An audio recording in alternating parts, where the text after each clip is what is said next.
নমস্কাৰ বন্ধুসকল, অংকিতাছ কিটচেন আৰু গাৰ্ডেন চেনেলটোৰ অন্য এটা ভিডিঅ'লৈ আপোনালোকক সকলোকে পুনৰবাৰ স্বাগতম জনাইছোঁ। আজি আপোনালোকৰ বাবে লৈ আহিছোঁ বিলাহীৰ চচ বা টমেটো কেটচাপ বনোৱা প্ৰণালীটো। আহকচোন তেন্তে ভিডিঅ'টো আৰম্ভ কৰোঁ।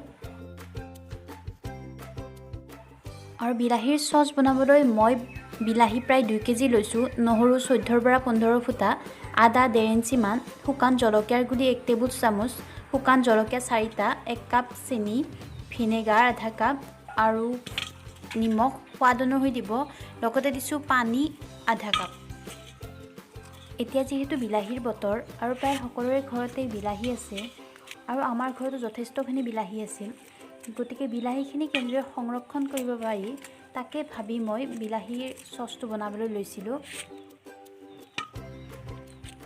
আৰু সেয়েহে চচ বনোৱা প্ৰণালীটো আপোনালোকৰ লগতো শ্বেয়াৰ কৰিলোঁ। বজাৰৰ পৰা কিনি অনা টমেটো কেটচাপতকৈ এনেদৰে ঘৰতে বনাই লোৱা টমেটো কেটচাপ বা বিলাহীৰ চচখিনি যথেষ্ট স্বাস্থ্যসন্মত আৰু সৰু ল'ৰা ছোৱালীক দিলেও এনেধৰণৰ চচে কোনো অন্যায় নকৰে।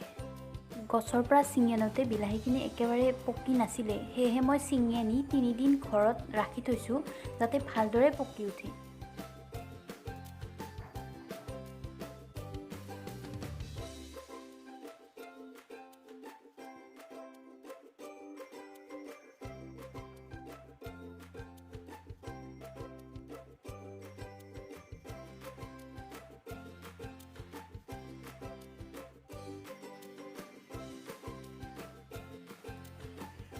বিলাহীখিনি সৰু সৰুকৈ কাটি লৈ কুকাৰ এটাত আটাইকেইবিধ সামগ্ৰী দিছোঁ আৰু তাৰ লগতে সোৱাদ অনুসৰি নিমখো দিছোঁ, দি হুইচেল 3টা আহিব দিছোঁ।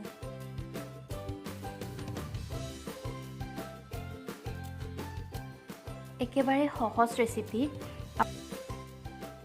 কম বেছি পৰিমাণে টমেটো কেটচাপ আমাৰ সকলোৰে প্ৰিয় আৰু বজাৰৰ পৰা কিনি অনা টমেটো কেটচাপত বহুদিন ভালে থাকিবলৈ বিভিন্ন ধৰণৰ কেমিকেল ইউজ কৰা হয়, গতিকে তেনেদৰে কিনি আনি খোৱাতকৈ আমি ঘৰতে এনেদৰে সহজভাৱে বনাই খোৱাটো অধিক স্বাস্থ্যসন্মত।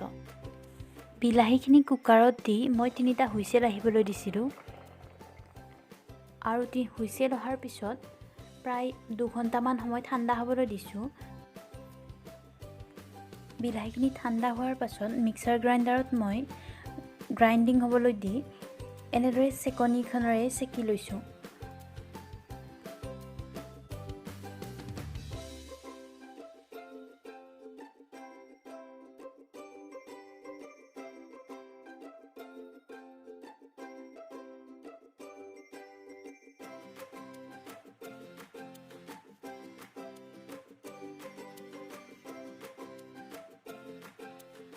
বিলাহীৰ গুটি আৰু বাকলিখিনি বেলেগ কৰি লোৱাৰ বাবে মই এনেদৰে চেকি লৈছিলোঁ। বিলাহীৰ চচ প্ৰায় ৰেডি।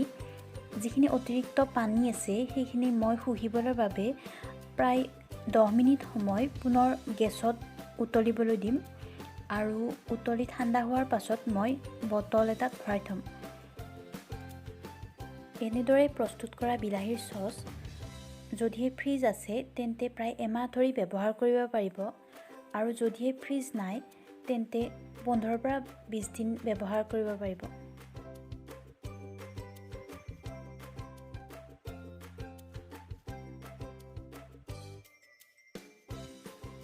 দেখিবলৈ একেবাৰে কিনা টমেটো কেটচাপৰ দৰে লাগিছেনে?